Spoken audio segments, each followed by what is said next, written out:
오늘은 사무엘서 42강입니다. 사무엘하 21장부터 22, 23, 24장 이 4장은 이 사무엘서의 이제 후기, 일종의 부록에 해당합니다. 그래서 이제 사무엘하 21장부터 24장까지의 그 배열을 보면 아주 굉장히 신학적 의도에 따라서 섬세하게 구성되어 있다는 것을 저희가 알 수 있습니다. 그 교재에도 하나 드렸는데 표 잠깐 보시면 그 내용이 21장 1절부터 14절 이는 이제 기근이 일어나고 리스바가 나오는데 다윗의 기도하는 내용이 들어있고 또 맨 마지막 부분인 A-라고 되어 있는 이 사무엘하 24장 1절부터 25절도 다윗의 기도가 나오는 부분입니다. 이제 전염병이 나고 아라우나 타작 마당에서 회복되는 내용입니다. 그 다음 이제 B 부분, 그 21장 15절부터 22절, 파란색으로 되는 이 부분, 그리고 그 아래 B 23장 8절부터 39절은 동일하게 다윗의 용사들에 관한 내용이 이제 나오고 있습니다. 그리고 이제 가운데에 두 개의 시가 나오는데, 하나 이제 감사시, 유언시가 됩니다. 이제 21장부터 24장의 그 구조를 보면, 이 앞부분인 전반부 A와 B는 다윗의 왕권이 이렇게 확립되어가는 내용이고 뒷부분인 B-와 A-는 다윗의 왕권의 위기가 찾아오고 다시 그것을 극복하는 내용으로 되어 있습니다. 근데 저희가 그동안 다윗 사무엘서를 쭉 다뤘지만 사무엘서 전체 내용도 앞부분 내용은 다윗의 왕권이 확립되어가는 내용이고 뒷부분 내용은 다윗 왕국의 위기가 생겼다가 그것을 극복하는 내용으로 되어 있습니다. 그래서 사무엘하 21에서 24장은 다윗의 파란만장한 일생, 하지만 하나님의 복으로 풍성했던 그 삶을 잘 요약을 해줍니다. 이제 제가 사무엘서 24장 맨 마지막 부분 다룰 때에 이 구조의 의미에 대해서 다시 한번 정리를 해드리겠습니다. 오늘은 사무엘하 21장에 나오는 다윗의 기도와 다윗의 용사들에 대한 내용을 한번 같이 생각해 보도록 하겠습니다. 사무엘하 21장 1절 앞부분 보시면 다윗의 시대에 해를 거듭하여 3년 기근이 있으므로 이렇게 이제 시작이 됩니다. 이제 이거는 부록이기 때문에 뭐 시기와 상관이 없습니다. 이때는 다윗의 통치하는 초기 시절입니다. 초기 3년 동안에 계속해서 기근이 생깁니다. 이때는 초기였기 때문에 뭐 다윗이 아직 밧세바와 뭐 범죄를 저지르기 이전이었습니다. 하나님 말씀에 순종 잘하고 있던 그 시간입니다. 그런데 표현을 보면 그냥 3년 기근이 있으므로 이렇게 표현하지 않고 해를 거듭하여 3년 기근이 있다라고 표현을 합니다. 이 의미가 있습니다. 그러니까 이스라엘 백성들이 다윗 왕이 통치를 하면 하나님이 복을 주셔서 이스라엘의 풍년이 들어야 된다 이렇게 생각을 했을 겁니다. 그런데 첫 해 기근이 듭니다. 그리고 뭐 첫 해 그럴 수 있지. 둘째 해도 또다시 기근이 듭니다. 그리고 셋째 해도 또다시 기근이 드는 겁니다. 당연히 백성들이 아니 이게 도대체 뭐가 잘못돼서 이렇게 계속 기근이 드는 거야 하면서 다윗 왕에게 불만을 갖기 시작했을 겁니다. 이때 다윗이 어떻게 합니까? 다윗이 하나님께 늘 그랬던 것처럼 기도를 드립니다. 1절 후반 봅니다. 다윗이 여호와 앞에 간구하매 여호와께서 이르시되 이는 사울과 피를 흘린 그의 집으로 말미암음이니 그가 기브온 사람을 죽였음이니라 하시니라. 다윗이 기도를 했더니 사실 그 기근은 다윗 때문이 아니라 사울 왕의 잘못 때문에 찾아온 기근이었습니다. 그런데 이제 지금 고통을 겪고 있는 백성들의 비난은 다윗이 받아야 되는 겁니다. 근데 본래 인간이 타락한 존재라서 이렇게 어려움이 닥치면 비난한 누군가를 찾고 싶어하는 본능이 있습니다. 그래서 아담이 죄를 짓고 나서 하나님이 아담아 너 왜 내가 따먹지 말라고 그러는 선악과를 먹었냐? 이렇게 아담이 뭐라 그럽니까? 하나님이 주셔서 나와 함께 있는 여자 그가 열매를 줘서 먹었습니다 이렇게 말을 합니다. 그런데 처음 그 아담이 하와를 만났을 때 뭐라고 말을 합니까? 이는 내 뼈 중에 뼈요 살 중에 살이니라 하고 노래를 합니다. 그러니까 하나님께서 애굽에서 노예살이를 하면서 고통받고 신음하던 이스라엘 백성들을 모세를 보내서 해방시켜 주셨습니다. 그러니까 이스라엘 백성들이 하나님께서 권능으로 애굽에 10가지 재앙을 내리시고 또 그 무시무시한 홍해를 가르사 강력한 바로의 그 손에서 자신들을 구원해 주시는 것을 이스라엘이 경험을 했습니다. 그런데 이 놀라운 구원의 은혜를 경험한 백성들이 이제 광야로 나가면서 먹을 것이 없는 기근을 만나게 됩니다. 그러자 모세와 아론을 원망하기 시작합니다. 출애굽기 16장 설명입니다.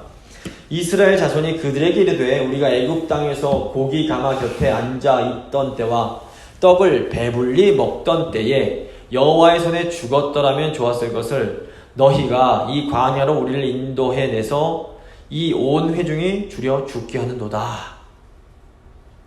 이스라엘 자손들이 모세와 아론을 향해서 아이고 이거 애굽 땅에 있으면 더 좋았을 것을, 그렇게 살다 죽었으면 더 좋을 거를 왜 우리를 구원시켜서 이 고생을 시키느냐고 원망을 하기 시작합니다. 그런데 이제 출애굽기 2장을 보시면 하나님께서 이스라엘 백성들에게 모세를 보내주신 이유가 이스라엘 백성들의 고통스러운 부르짖음 때문이었습니다. 출애굽기 2장 23절 여러 해 후에 애굽 왕은 죽었고 이스라엘 자손은 고된 노동으로 말미암아 탄식하며 부르짖으니 그 고된 노동으로 말미암아 부르짖는 소리가 하나님께 상달된지라. 그러니까 하나님께서 이스라엘 그 자손들의 그 신음소리를 들으시고 구원자 모세를 보내셔서 놀라운 기적을 행하시며 애굽에서 구원을 해주십니다. 그런데 이스라엘이 구원받고 기근을 만나자마자 모세를 탓하는 겁니다. 사실 이스라엘의 원망은 모세와 아론에 대한 것이 아니라 하나님을 향한 원망임을 모세가 말을 합니다. 근데 이 하나님께서 이 배은망덕한 이스라엘을 어떻게 해주십니까? 하나님께서 불평하는 이스라엘 백성들을 아침에는 만나로 저녁에는 메추라기로 먹여주심으로 그 생명을 유지하게 해주십니다. 놀랍게도 하나님은 우리의 연약함에서 오는 완악함을 이해하십니다. 불평하는 이스라엘에게 영적인 양식인 만나를 보내주심으로 생명을 주신 하나님은 결국 말씀이신 예수님을 보내주셔서 하나님의 백성들에게 영원한 생명을 허락해 주십니다. 그리고 하나님은 지금도 어떤 이런저런 기근만 만나면 불평하고 원망하는 우리에게 말씀과 성천을 통해서 계속해서 그 영적인 생명을 누릴 수 있게 하십니다. 그래서 결국 인간은 철저하게 하나님의 은혜만을 의지해서 살아갈 수밖에 없는 존재들입니다. 지금 이 다윗의 통치는 하나님의 말씀의 통치를 상징합니다. 우리가 하나님 말씀에 순종하면 즉시 모든 것이 순조롭게 잘 풀리고 형통해야 된다라고 생각을 합니다. 그런데 창세기 12장을 보시면 아브라함도 그 힘들게 하나님 말씀에 순종해서 약속의 땅에 들어오자마자 어떤 일이 일어납니까? 형통을 만난 것이 아니라 기근을 만납니다. 결국 아브라함이 기근 때문에 애굽으로 내려가서 아내를 뺏길 수 있는 그런 위기를 겪고 난 후에야 애굽의 바로왕으로부터 큰 재물을 얻게 됩니다. 또 요셉도 보시면 의롭고 충성되이 섬겼지만 형들 때문에 애굽으로 노예로 팔려가서 큰 고난을 겪어야만 했습니다. 그리고 그 후에 애굽의 총리가 돼서 하나님 백성들을 구원할 수 있게 됩니다. 그러니까 하나님 백성들이 하나님 말씀에 순종하는 가운데 기근이 찾아올 때에는 그 기근에 반드시 목적이 있습니다. 그러므로 우리가 순종하는 가운데 기근이 올 때에는 이거 순종해도 별거 없구나 이런 생각하면서 낙심하기보다는 도리어 오늘 말씀에 나오는 다윗처럼 하나님께 어떤 일입니까? 간절히 기도하면서 기근에 담긴 목적이 무엇인지를 깨달을 필요가 있습니다. 자, 이스라엘의 기근이 오게 한 그 사울의 잘못이 무엇이었습니까? 사울이 이스라엘과 맹세한 기브온 족속 사람들을 죽였던 겁니다. 2절 보시면 기브온 사람은 이스라엘 족속이 아니요 그들은 아모리 사람 중에서 남은 자라 이스라엘 족속들이 전에 그들에게 맹세하였거늘 사울이 이스라엘과 유다 족속을 위하여 열심히 있으므로 그들을 죽이고자 하였더라. 이에 왕이 기브온 사람들을 불러 그들에게 부르니라. 여호수아서 9장 보시면 기억하실 텐데 기브온 사람들이 이스라엘 백성들과 맹세하는 내용이 나옵니다. 여호수아가 이스라엘 백성들을 이끌고 약속의 땅 가나안에 들어가서 여리고성 무너뜨리고 아이성 무너뜨리면서 이제 그 땅을 하나하나 정복해가고 있었습니다. 이때 이제 가나안 지역의 왕들은 이제 서로 동맹을 맺고 여호수아를 대적해서 싸움을 합니다. 그런데 이때 기브온 족속만은 이거 우리가 싸워서 될 게 아니다 딱 판단을 하고 여호수아를 대적하지 않고 속입니다. 기브온 족속들이 다 해진 옷을 입고 낡은 신발을 신고 곰팡이 난 빵과 헤어진 포도주 부대를 가지고 여호수아를 찾아옵니다. 그리고 우리는 가나안 땅에 살지 않고 저 멀리 사는데 소식 듣고 왔다고 우리가 맹세, 언약을 맺읍시다. 이렇게 말을 합니다. 여호수아가 이때 이 사람들의 말을 믿고 속아서 맹세를 하면서 생명 보장을 해줍니다. 근데 알고 보니 기브온 족속은 가나안 땅에 살던 족속이었습니다. 여호수아가 이제 속은 것을 알고 그 기브온 족속에게 벌을 내려서 너희는 앞으로 제사와 관련된 일을 하는 종처럼 노예처럼 지내게 될 것이다 라고 말을 합니다. 여호수아서 9장 23절 그러므로 너희가 저주를 받나니 너희가 대를 이어 종이 되어 다 내 하나님의 집을 위하여 나무를 패며 물을 깃는 자가 되리라 하니 이렇게 명령을 합니다. 근데 이제 기브온 사람들이 이렇게 이스라엘 사람들과 언약 맺었다는 소문이 가나안에 퍼지면서 주변 국가들이 화가 나서 기브온 사람들을 치러 옵니다. 이때 이제 기브온이 이스라엘이 우리 언약 맺었지 않습니까? 우리를 도와주십시오. 이렇게 말을 합니다. 그래서 이때 이스라엘이 가서 기브온을 돕습니다. 이때 나타난 사건이 해와 달이 그 자리에서 멈춘 여호수아 10장의 사건입니다. 들으시면 아시는데 기억이 이제 가물가물. 하나님의 백성이 이게 왜 중요하냐면 기브온은 이방 족속입니다. 하지만 언약 맺었기 때문에 맹세를 했기 때문에 이스라엘이 그 맹세를 지켰던 겁니다. 그러니까 하나님 백성은 맹세, 즉 약속에 신실한 사람들입니다. 근데 지금 사울 왕이 이런 역사적인 언약 관계를 무시하고 기브온 사람들을 몰살하려고 했던 겁니다. 그러니까 하나님의 이름으로 맺어진 맹세, 언약은 어떤 경우에도 함부로 깨서는 안 됩니다. 그러니까 하나님 백성이 언약을 깨는 것은 일종의 자기 정체성을 깨버리는 것과 같습니다. 그래서 언약을 깨는 것은 하나님의 백성이라는 존재의 근거를 흔드는 것이기 때문에 이게 작은 문제가 아닙니다. 근데 우리가 잘 생각해야 될 게 뭐냐면 사울이 왜 이런 죄를 범했는가 하는 겁니다. 2절 보시면 사울이 이스라엘과 유다 족속을 위한 열심이 있었기 때문이라고 말을 합니다. 사울이 이스라엘 백성들에게 인기를 얻으려고 왕권을 남용하는 겁니다. 사울은 이스라엘을 다른 나라들처럼 좀 근사한 나라를 만들어 보겠다고 하나님 뜻을 무시하고 하나님 백성의 정체성을 스스로 허물어 버립니다. 이런 인간적인 방법이 사울 왕의 치명적인 문제였습니다. 사무엘상 15장에 나오는 아말렉과의 사건을 봐도 사울이 살찐 가축들을 보니까 이게 너무 아까워서 하나님 뜻이 아니라 자기 뜻대로 하는 말씀을 무시해버립니다. 근데 우리에게도 이런 유혹이 종종 찾아옵니다. 눈 한 번만 질끈 감고 인간적인 방법을 쓰면 모든 게 다 잘 될 거야. 이게 사실은 다 하나님 위한 거야. 이렇게 타협하면 그때는 좋을지 모르지만 결국에는 그것 때문에 더 큰 어려움을 겪게 됩니다. 이스라엘에 3년 동안 지금 기근이 온 것은 사실 다윗의 잘못이 아니라 사울의 잘못 때문이었습니다. 하지만 지금 이 기근의 문제를 다윗이 처리해야 했습니다. 자, 이제 3절부터 다윗의 판결이 나옵니다. 다윗이 그들에게 묻되 내가 너희를 위하여 어떻게 하랴? 내가 어떻게 속죄하여야 너희가 여호와의 기업을 위하여 복을 빌겠느냐 하니 기브온 사람이 그에게 대답하되 사울과 그의 집과 우리 사이의 문제는 은금에 있지 아니하오며 이스라엘 가운데에서 사람을 죽이는 문제도 우리에게 있지 아니하니이다. 아니라 왕이 이르되 너희가 말하는 대로 시행하리라. 다윗이 지금 기브온 사람들을 불러서 나름 공의롭게 이제 이 일을 처리하려고 합니다. 1절 보시면 사울이 피를 흘리는 죄를 지었다 이렇게 하나님께서 말씀하시는데 구약을 보시면 피를 흘리는 것은 땅을 더럽히는 것입니다. 민수기 35장 33절 보시면 너희가 거주하는 땅을 더럽히지 말라. 피는 땅을 더럽히나니 피 흘림을 받은 땅은 그 피를 흘리게 한 자의 피가 아니면 속함을 받을 수 없느니라 이렇게 말씀합니다. 그래서 아담과 하와가 죄를 지었을 때 이 자연이 저주를 받습니다. 창세기 4장 보시면 가인이 무고한 아벨의 피를 흘렸을 때에 땅이 하늘을 향해 부르짖었다 이런 표현이 나옵니다. 근데 이제 지금 사울 때문에 무고한 피가 흐른 그 땅, 기브온 땅, 그 사람들은 약한 소수민족이었기 때문에 아무 말도 하지 못하고 있었습니다. 그런데 아마도 이제 땅이 하나님께 부르짖어서 하나님께서 이 일을 드러나게 하신 겁니다. 기근을 통해서. 5절 보시면 그들이 왕께 아뢰되 우리를 학살하였고 또 우리를 멸하여 이스라엘 영토 내에 머물지 못하게 하려고 모해한 사람이 사울을 말합니다. 자손 7사람을 우리에게 내주소서. 여호와께서 택하신 사울의 고을 기브아에서 우리가 그들을 여호와 앞에서 목매어 달겠나이다 하니 왕이 이르되 내가 내주리라 하니라. 지금 사랑하는 사람을 잃은 기브온 사람들이 지금 한이 맺혀 있는 겁니다. 그래서 앞에 보시면 돈으로도 해결 안 되고 내가 다른 사람 죽이겠다는 것도 아닙니다. 단지 지금 우리에게 이렇게 한 사울 왕의 이제 일곱 후손을 우리에게 주십시오 이렇게 말을 합니다.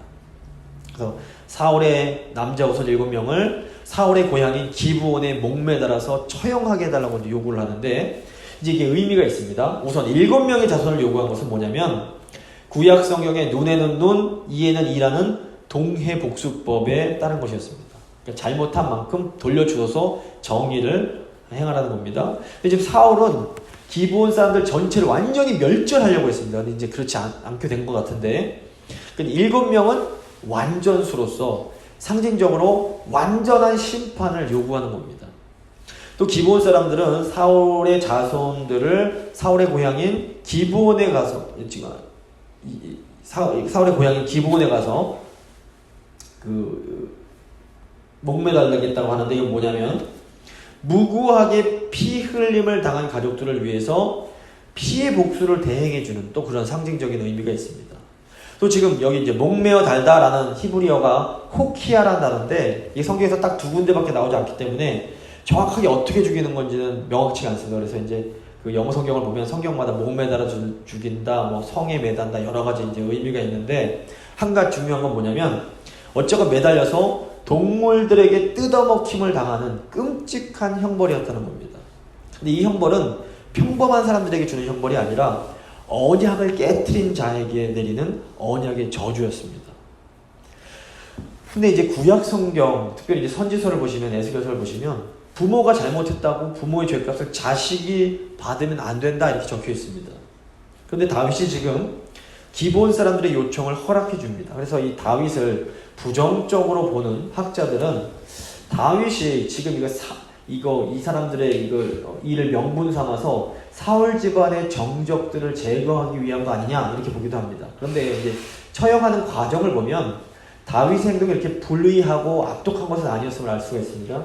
실제로 보시면 그러나 다윗과 사울의 아들 요나단 사이에 서로 여호와를 두고 맹세한 것이 있으므로 왕이 사울의 손자 요나단의 아들 무비보셋은 아끼고 왕이 이에 아야의 딸 리스바에게서 난 자, 곧 사울의 두 아들 알모니와 무비보셋과 사울의 딸 메랍에게서 난 자, 곧 무홀랏 사람 바르실레의 아들 아드리엘의 5 아들을 붙잡아 그들을 기브온 사람의 손에 넘기니 기브온 사람이 그들을 산 위에서 여호와 앞에 목매어 달아 그들 7사람이 동시에 죽으니 죽은 때는 곡식 빼는 첫날 곧 보리를 베기 시작하는 때더라.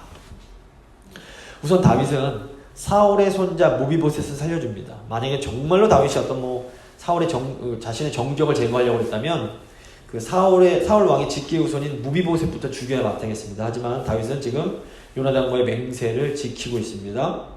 그럼에도 불구하고 이 다윗의 판결에는 어쩐지 좀 석연치 않은 부분이 있긴 합니다. 이 기드온 사람들의 요구에 대해서 다윗이 하나님께 기도했다는 내용이 나오지가 않습니다. 사실 다윗은 자기 잘못도 아니고 자기를 그렇게 평생 죽이려고 했던 사울 왕이 저지른 잘못 때문에 지금 이스라엘 백성들로부터 원망을 들어야만 했습니다. 어쩌면 다윗은 억울한 생각이 들었을 수도 있습니다. 하지만 다윗은 요나단과 했던 그 맹세를 지키면서 기드온 사람들의 맺힌 한을 풀어주어서 기근의 문제를 해결해야 했습니다. 결국 다윗은 사울이 지은 죄에 대한 희생 제물로서 사울의 그 자손 7명을 죽게 한 겁니다. 어떻게 보면 다윗은 최선을 다해서 나름 정의롭게 일을 처리하는 겁니다. 이스라엘 백성들 입장에서는 다윗 왕이 이방 족속인 기브온 사람들의 말을 듣는 게 아이고 왕이 힘도 없이 저런 걸 말 듣고 그래 이렇게 생각할 수 있습니다. 기브온은 약한 이방 민족이었고 사울 왕이 쓸어버리고 싶을 만큼 또 다윗 왕이 마음만 먹었다면 얼마든지 힘으로 제압할 수 있는 민족이었습니다. 근데 사울 왕이 백성들의 인기를 얻기 위해서 했던 행동이 이거였습니다. 봐라, 내가 이 정도 이방 민족 따위는 힘으로 눌러버릴 수 있는 이스라엘의 왕이다. 이걸 보여주는 겁니다. 하지만 다윗은 사울처럼 자기 왕권을 위해서 인간적인 방법을 사용하지 않고 나름 그 문제를 공의롭게 해결하려고 노력을 합니다. 그런데 하나님 보실 때는 이게 충분치가 못했던 겁니다. 이제 리스바의 철야를 보겠습니다. 다윗이 기브온 사람들에게 내준 7명 중에는 리스바라는 여인의 두 아들이 포함이 되어 있었습니다. 리스바 혹시 기억하십니까? 이 리스바가 누구냐면 사울 왕의 첩중 한 명인데 사울 왕이 죽은 후에 사울 왕의 군사령관이던 아브넬이 이 리스바를 자기 첩으로 삼게 됩니다. 이 일 때문에 사울의 아들 이스보셋이 아브넬을 비난하면서 이 둘 사이가 벌어집니다. 사무엘하 3장 7절입니다. 사울에게 첩이 있었으니 이름은 리스바요 아야의 딸이더라. 이스보셋이 아브넬에게 이르되 네가 어찌하여 내 아버지의 첩과 통간하였느냐 하니 기억나십니까? 이것 때문에 이제 아브넬이 막 이스보셋에게 화를 내면서 협박을 하고 다윗까지 연락을 하면서 다윗에게로 이제 내려갔다가 요압에게 암살을 당하게 됩니다. 아마 기억나실 겁니다. 근데 중요한 것은 이때 당시만 해도 이 리스바란 여인은 다윗이 왕국에 두고 갔던 10명의 후궁들처럼 어떤 자기 목소리도 내지 못하는 일종의 그냥 장식품과 같은 도구에 불과한 존재였다는 겁니다. 그래서 리스바의 목소리가 나오지 않습니다. 어떤 행동도 나오지 않습니다. 그런데 리스바가 자기 두 아들이 이제 죽는 모습을 보면서 용감한 어머니로 변신을 합니다. 10절을 보시면 아야의 딸 리스바가 굵은 배를 가져다가 자기를 위하여 바위 위에 펴고 곡식 베기 시작할 때부터 하늘에서 비가 시체에 쏟아지기까지 그 시체 낮에는 공중의 새가 앉지 못하게 하고 밤에는 들짐승이 범하지 못하게 한지라. 리스바가 아들들의 시체 곁 바위 위에 굵은 배를 펴고 그 위에서 기도드리면서 비가 내릴 때까지 아들들을 지킵니다. 이 고대 사람들에게 이 몸과 영혼이 이렇게 분리된 게 아니었기 때문에 짐승들에게 살과 뼈가 뜯김을 당하는 것은 인간이 당할 수 있는 최고의 저주 중 하나였던 겁니다. 그러니까 리스바는 자기 아들들이 아버지 사울의 죄에 대한 희생제물이 돼서 죽는 것까지 막을 수는 없었습니다. 힘이 없었으니까. 하지만 아들들의 살과 뼈가 새와 들짐승들에게 뜯겨 먹히는 이 언약의 저주를 당하는 것만큼은 막고 싶어 했던 겁니다. 리스바가 얼마나 오랫동안 아들들과 또 조카들의 시키를 지켰는지 확실치 않습니다. 아마 이 보리를 곡식을 베기 시작할 때였던 걸 보면 아마 한 달 이상, 길게는 6개월까지도 이 리스바가 이 시체들을 지켰던 것으로 보여집니다. 그러니까 리스바는 사랑하는 자녀들의 그 영혼을 위해서 밤을 새며 기도하는 어머니의 일종의 모델이라고 볼 수 있습니다. 중요한 것은 이 용감한 어머니 리스바의 행동이 다윗 왕을 움직였다는 겁니다. 리스바의 행동은 어떻게 보면 왕명에 대항하는 행동이었습니다. 그리고 언제 끝날지 모르는 아주 무모한 행동이기도 했습니다. 사람들은 이제 리스바를 보면서 야 이거 하루 이틀도 아니고 뭘 저렇게까지 하는 거야 하면서 수군수군대기 시작했을 겁니다. 그리고 이 소문이 점점 퍼져서 결국 다윗 왕의 귀까지 들어가게 됩니다. 리스바가 이런 행동을 한 동기는 딱 한 가지입니다. 아들들을 향한 사랑이었습니다.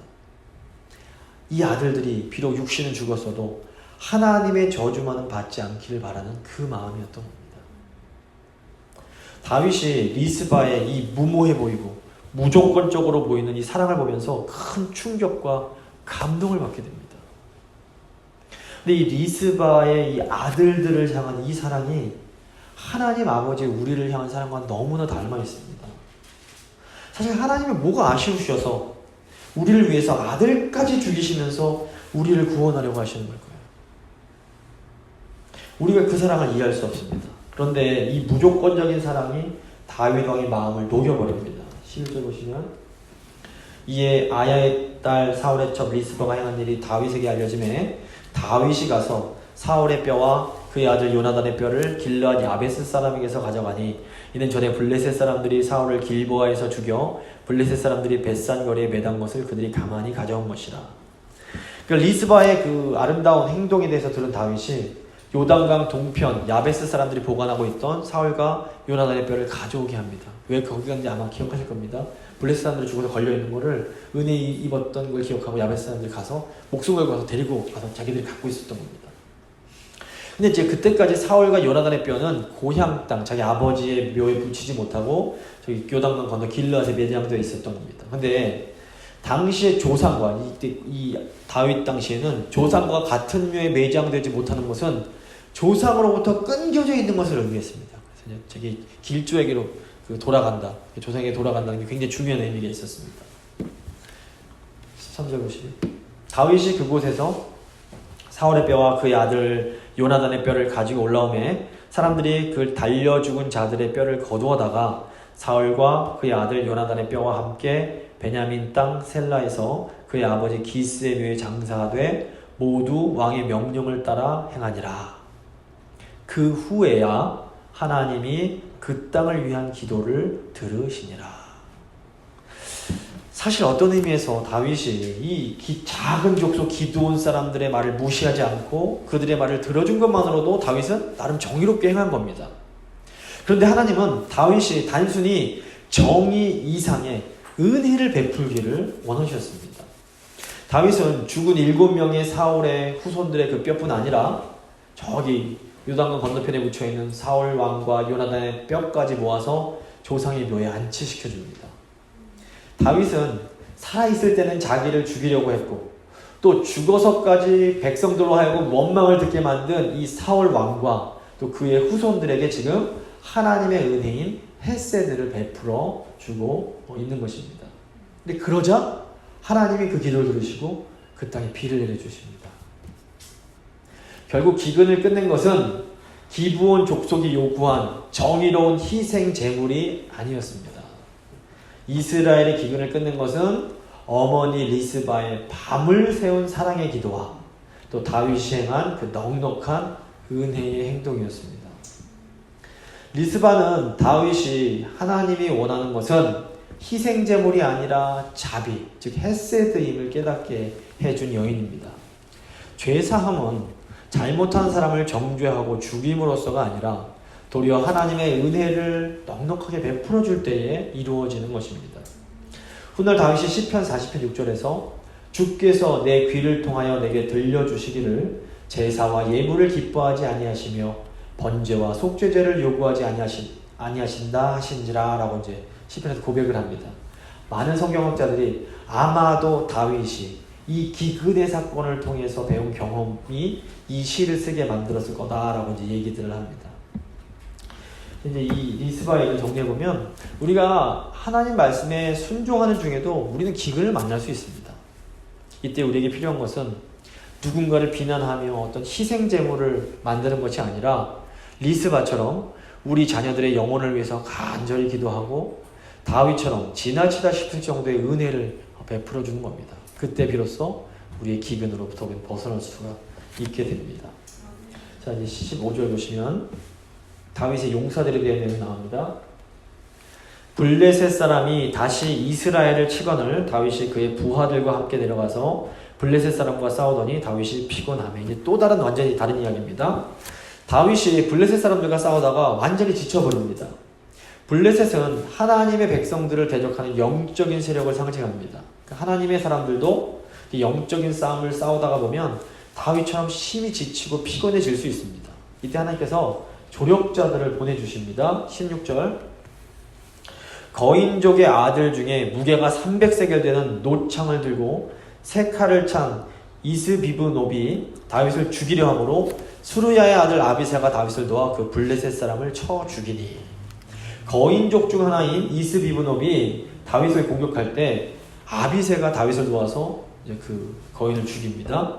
아비새 잘 아시는 것처럼 그 요압의 동생으로서 이 요압, 아비새, 이 형제는 자기 뜻대로 행동해서 다윗에게 참 힘든 시간을 많이 준 사람들입니다. 하지만 하나님은 다윗의 그 왕국을 지키시기 위해서 이런 때로는 아비새나 요압 같은 사람도 사용해 주십니다. 이 사람도 다 필요합니다. 17절 한번 보시면 그때에 다윗의 추종자들이 그에게 맹세하여 이르되 왕은 다시 우리와 함께 전쟁에 나가지 마소서 이스라엘의 등불이 꺼지지 말게 하옵소서 하니라.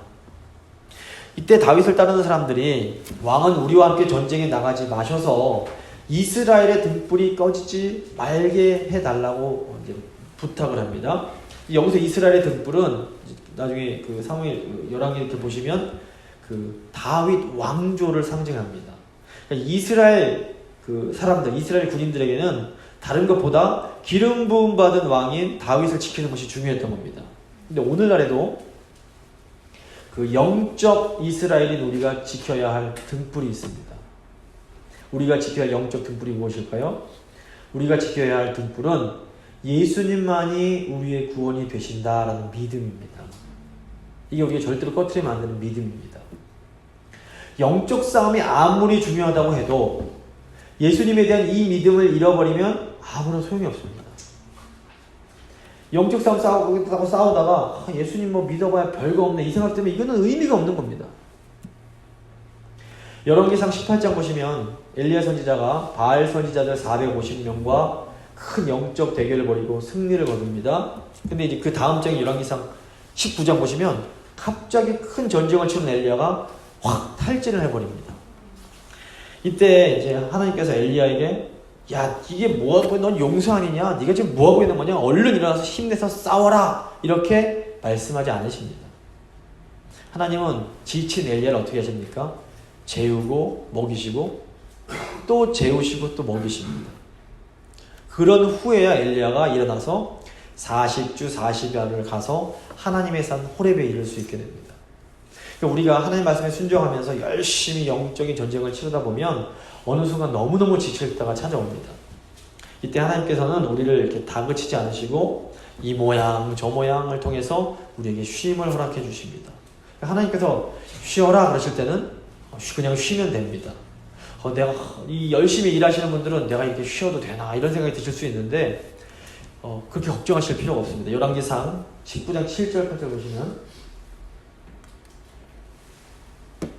여호와의 천사가 또 다시 와서 어루만짐에 이르되 일어나 먹으라 내가 갈 길을 다 가지 못할까 하노라 하는지라 이 일어나 먹고 마시고 그 음식물의 힘을 의지하여 40주 40야를 가서 하나님의 산 호렙에 이르니라. 하나님이 쉬라고 하실 때 잘 쉬지 못하면 우리가 가야 할 길을 다 가지 못할 수도 있는 겁니다. 이게 인간이기에 여러 가지 한계가 있습니다. 그래서 우리가 하나님이 쉼을 주실 때 잘 쉬고 나면 우리는 또다시 일어나서 이제 힘차게 40일 밤낮을 달려갈 수 있게 됩니다.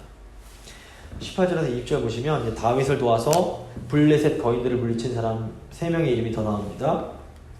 18절 그 후에 다시 블레셋 사람과 곱에서 전쟁할 때에 후사 사람 십부게는 거인족의 아들 중에 삽을 쳐 죽였고 이 후사 사람 십부게는 이제 이 삽이란 거인을 죽이고 또 19절 보시면 또다시 블레셋 사람과 곱에서 전쟁할 때에 베들레헴 사람 야레 오르김의 아들 엘하나는 가드 골리앗의 아우 라흐미를 죽였는데 그 자의 창자로는 배틀째 같다더라.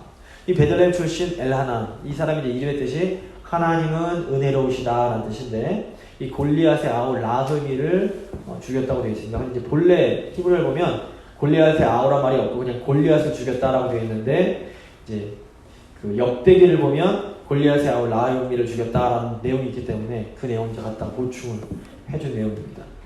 20절 보시면 또 가드에서 전쟁할 때에 그곳에 키가 큰 자 하나는 손가락과 발가락이 각기 6개씩 모두 24개가 있는데 그도 거인족의 소생이라 그가 이스라엘 사람을 능욕함으로 다윗의 형 삼마의 아들 요나단이 그를 죽이니라.